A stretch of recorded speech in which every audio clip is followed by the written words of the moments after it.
Les gars, c'est quoi la suite maintenant? L'affaire Devenir Brigitte sur la chaîne de Candace vient de se terminer. Et donc là, je me demande, on fait quoi? On arrête ou on continue? Parce que si on arrête, l'affaire va disparaître. Alors que nous, on veut le fin mot de cette histoire. Et en ce net moment, je sais pas si vous avez suivi, mais je pense qu'ils sont en train de reprendre du poil de la bête. Ils pouvaient pas faire taire Candace, mais les autres petits créateurs, là, ils peuvent les faire taire parce qu'ils ont commencé à faire disparaître certaines vidéos. D'ailleurs, le livre de Xavier a disparu alors qu'il était premier des ventes. Je sais pas ce qui s'est passé. Est-ce que c'est eux qui sont derrière ça? On sait pas. Mais toujours est-il que il a dit qu'il allait arranger le coup. Je pense qu'en ce net moment, le truc a été réglé. J'ai fait une vidéo, ma dernière vidéo sur eux. Truc de fou, la vidéo marchait bien et puis d'un coup, elle s'est juste arrêtée. Mais vraiment, elle s'est arrêtée. On va essayer de faire un truc, c'est de la faire bouger de façon mécanique. Nous-mêmes, on va s'y mettre. Donc, allez-y dans l'espace commentaire de cette vidéo-là. C'est juste la précédente. Mettez Brigitte, on ne te lâchera pas. Brigitte, on ne te lâchera pas et vous likez. Et on va voir ce qui se passe. I decided to stop because I felt like I was bro, I was like dying. So I first met Justin in September 2014. He was a wreck. I need you, baby, to warm my lonely night. I love you, baby. Trust in me when I say okay. Oh, pretty baby. S'il y a bien une personne qui nous montre que la célébrité, c'est vraiment un couteau à double tranchant, c'est Justin. On l'a suivi quasiment depuis son enfance à vouloir réaliser son rêve de devenir chanteur. Eh ben, il a réussi à le faire, sauf que là, ça donne pas envie. Je pense que c'est une victime et il faut qu'on le traite comme tel. Donc, je vais pas me mettre à l'insulter ou bien à faire des blagues dessus. Parce que ça se voit qu'il souffre. Il est en train de souffrir. Il s'est fait juste happer par cette industrie-là. Sans vraiment avoir de garde-fou autour de lui, rien. Et le pire dans cette histoire, c'est que les paparazzis ne le laissent pas tranquille. Déjà qu'il y a des rumeurs, on va revenir sur toutes ces rumeurs-là, mais le truc que je trouve quand même malsain dans cette histoire, c'est que tout le monde sait qu'il ne va pas bien, il a la maladie de Lyme. So I've been struggling with my energy for quite some time now, and I just haven't known why. And it's just, I've realized after a series of tests that I have what's called Lyme disease, which is a super silent disease that's not really very well known. It's very hard for doctors to test for it. Il a des soucis avec sa femme, ça fait beaucoup de pression. Et en plus de ça, faut pas oublier que le gars il a bâti sa carrière quasiment sur son physique, sur le fait qu'il soit beau gosse. Et donc là, depuis quelque temps, on voit qu'il est en train, bon, non seulement il prend en âge, mais physiquement il est en train de changer et il ne change pas dans le bon sens, pour rester poli. Et ce qui est fou, c'est que les gens ne se gênent pas de lui faire savoir qu'il est devenu, enfin que c'est plus le beau gosse qu'il était, tu vois. Basically, infections have played a big part in my acne and my overall toxins in my body, which just creates all this stuff. So it feels good now to know why I feel so crappy all the time. Il souffre d'anxiété, mais vraiment de sérieuse anxiété. Mais lui, c'est pire parce que il est suivi par les paparazzis. Et ces paparazzis-là, il peut rien faire. Tu peux pas les chasser, tu peux pas te battre contre eux parce que dès lors que tu vas dire quelque chose, ils vont retenir ce que tu as dit contre toi. Donc tu es obligé d'accepter tout ce qu'ils font. Là, dans cet extrait, j'ai cet extrait-là où il va, comme je vous ai dit, il a des problèmes et tout et tout. Il décide donc de sortir de chez lui pour aller prendre de l'air, aller se changer les idées avec son ami au karting. À peine le gars est arrivé.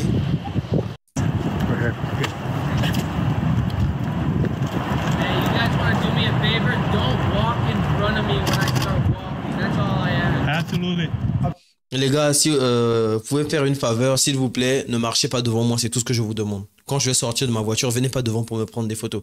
Il sait que ces gens-là ne sont pas là pour son bien. Mais il n'a pas le choix. Donc imaginez seulement le niveau d'anxiété. Moi j'ai eu je vais pas dire que j'ai des troubles d'anxiété ou quoi que ce soit. J'ai eu des... Ah putain. This is a chamber. So what it does is it fills up with oxygen, and I've been struggling with a lot of anxiety. And what it does is it actually, you get more oxygen to your brain, and so it decreases your stress levels. I think they're pretty cool. On sent qu'il n'est pas bien, on sent qu'il est mal à l'aise. Regardez tout le temps qu'il prend pour sortir. il s'assure il s'assure d'être bien beau, propre, correct, au moins présentable avant de sortir. Mais même là encore, c'est pas assez. Écoutez le nombre de photos.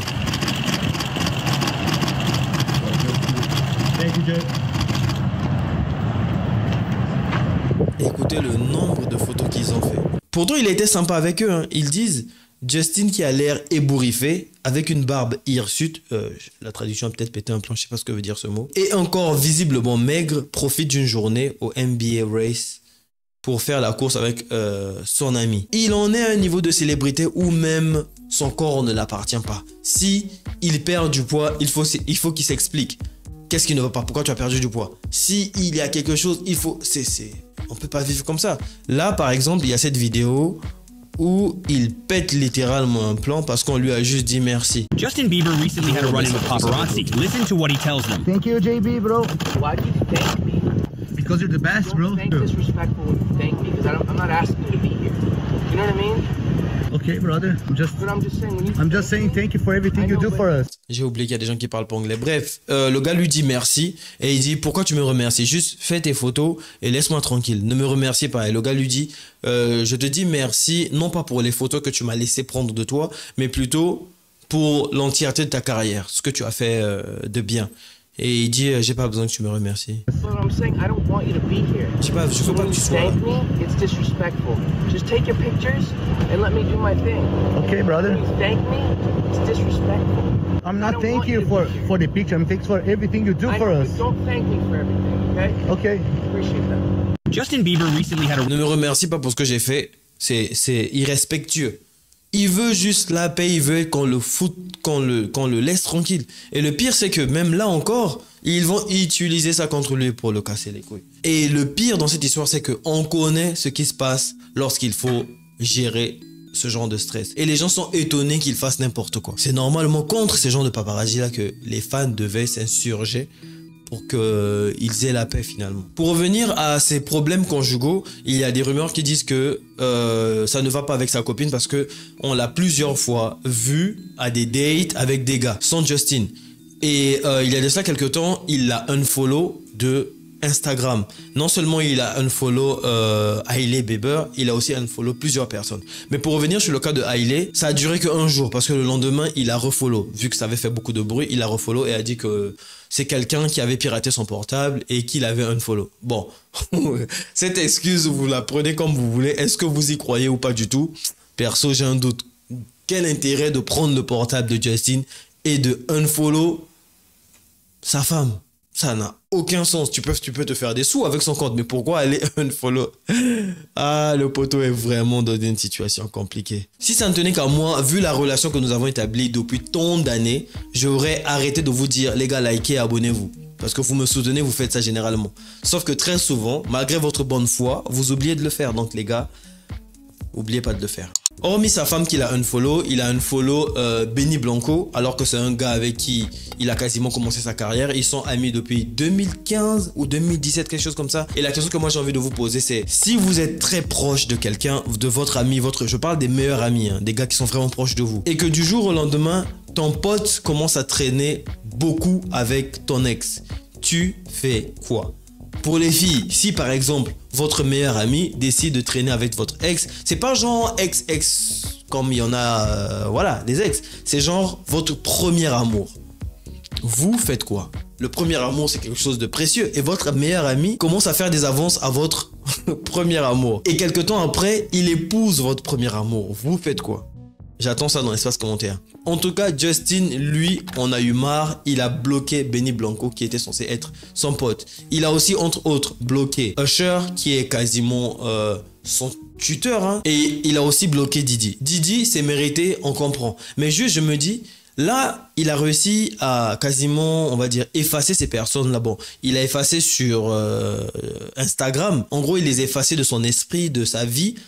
Et ça, c'est juste la concrétisation du fait qu'il les a effacés. Donc là, c'est parce qu'il y a eu l'affaire Didi. Didi est tombé, il est en tôle, tout ça là. Maintenant, imaginez toute cette souffrance qu'il a vécue si Didi n'avait pas été emprisonné, si Didi n'avait pas été arrêté. En gros, ça aurait continué jusqu'à aujourd'hui. Il n'aurait rien pu y faire à ça. Imaginez seulement l'état émotionnel de ce garçon. Il y a ce type, il y a ce monsieur Didi qui t'a fait du sale, on sait pas exactement quoi, mais on sait qu'il a fait du sale, qui a fait n'importe quoi avec toi, et tu dois juste l'accepter parce qu'il est au pouvoir, parce qu'il a des relations, etc.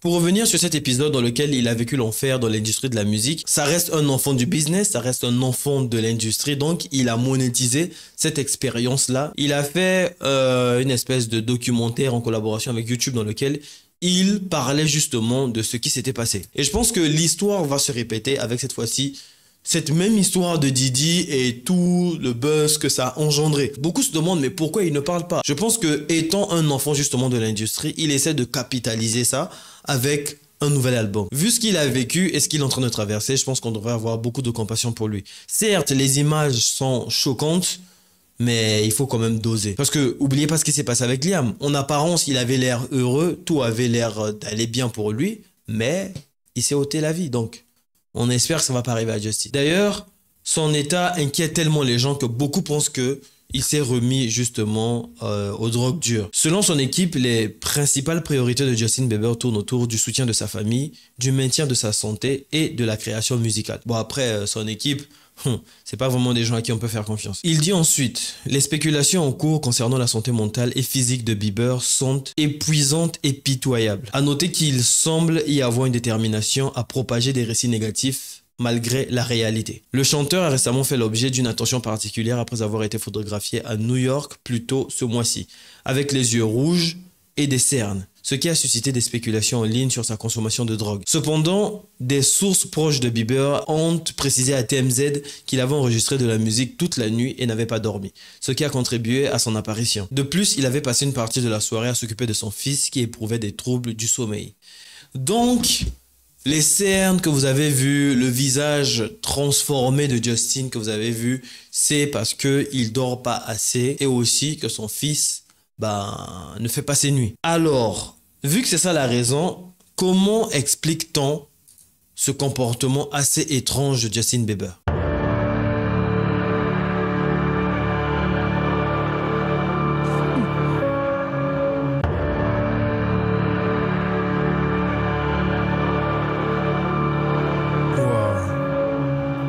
Il a un sourire un peu trop souriant, je trouve.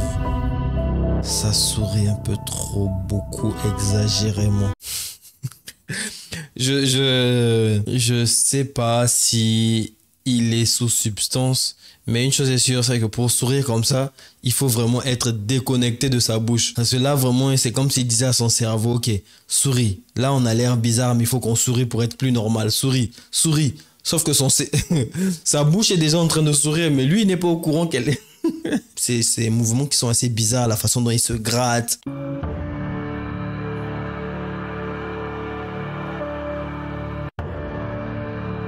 le pauvre. Il y a son équipe qui dit non, mais il avait trop dormi, il est resté tard, il a fait de la musique. Mais une fois que son équipe a dit ça, est-ce qu'on peut prendre ça pour argent comptant? Est-ce qu'on peut les faire confiance? D'autant plus que c'est cette même équipe qui allait vérifier au milieu de la nuit s'il avait toujours un pouls, tellement le mec était chiré. My security and stuff were coming into the room at night to check my pulse. Like, people don't know how serious it got. Like, it was legit crazy scary. I was waking up in the morning and the first thing I was doing is popping pills and smoking a blunt and starting my day. You know, so it just got scary. Et ce qui est fou dans cette histoire, c'est que les gens se sont retournés contre sa femme, Hailey. Elle est censée savoir ce qui se passe dans la vie de son homme.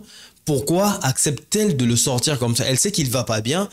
Elle sait que là, par exemple, oui, même s'il n'est pas sous substance, mais elle sait que il est dans un état un peu flou. Tu sais qu'il n'est pas prêt à gérer la tentation de l'alcool, donc évite de l'emmener dehors. Elle a une marque de skincare qui s'appelle, je pense, Rhode, et donc en ce moment, pour la promotion justement de ses produits, elle a décidé d'ouvrir des pop-up, un peu comme ce qu'a fait Lena Situation. Voilà, oh, le nom m'avait échappé. Un peu comme ce qu'a fait Lena Situation. Et donc, pour la promotion justement de ces produits-là, il faut que les gens viennent. Et qui de mieux pour faire venir les gens si ce n'est Justin? Et donc, dans l'ensemble, ce qui est dit, c'est que elle aussi profite de lui. Justin a confié avoir expérimenté la marijuana à un jeune âge et avoir ensuite utilisé des drogues plus puissantes. But yeah, first time I smoked weed, I don't suggest this, but I was 13. Maybe, yeah, 13, 12 or 13. Bieber est sobre depuis 2014. Bien qu'il consomme occasionnellement de l'alcool dans des contextes sociaux, il a cessé de prendre des médicaments sur ordonnance et d'autres substances. Est-ce que c'est vrai vu ce qu'on vient de voir? Ouais, ça laisse à réfléchir. L'artiste semble être dans une phase stable de sa vie et exprime sa frustration face aux spéculations persistantes autour de sa santé. Avec tout ce qu'il a vécu, on comprend de par son parcours que cette industrie peut te faire vivre le paradis tout comme l'enfer. Est-ce que vous pensez, vous, que ça vaut le coup d'être vécu ou au contraire, vous trouvez que je préfère rester dans mon coin et éviter justement ce milieu-là? Parce que pour ce qui est du jeune homme que vous voyez là maintenant, il veut tout faire pour percer dans cette industrie-là. How does it feel to be considered the baby Justin Bieber? Truly, I'm really honored. Like, actually, it's pretty wild because I've looked up to Justin like my whole life. It's pretty cool. He's like the greatest of the greatest. So it's like, wow, it's pretty awesome. I love it, yeah. Il a la même histoire que Justin. Il a lui aussi des parents chrétiens. Il a lui aussi chanté dans une église lorsqu'il était enfant. Il a lui aussi, je pense, chanté dans la rue, quelque chose comme ça. C'est tellement ressemblant à la vie de Justin qu'il se fait appeler Baby Justin. Trust in me when I say okay. Oh, pretty baby, don't let me down, I pray. Oh, pretty baby, now that I found you, stay and let me love you. Oh, baby, let me love you, oh baby. On voit ses parents qui sont là au premier rang fiers parce que oui, il va sans doute leur faire vivre des jours heureux, mais est-ce que ça vaut le coup? Est-ce que ça vaut le coup de laisser ton enfant justement? Tu sais que c'est le feu, c'est comme si tu vois ton enfant. C'est littéralement ça, tu vois ton enfant aller dans une voie qui n'est vraiment pas bonne, mais tu le laisses quand même y aller. Nah, je sais pas. Vraiment, je sais pas ce que vous pensez de cette histoire. I definitely feel protective of her. It was hard for me being that young and being in the industry and not knowing where to turn. But yeah, just protecting those moments because people take for granted encounters and yeah. So yeah, I just want to protect her, you know. Pour ceux qui sont abonnés à la chaîne secondaire, juste après cette vidéo, il y a une vidéo qui va sortir, donc on se capte là-bas.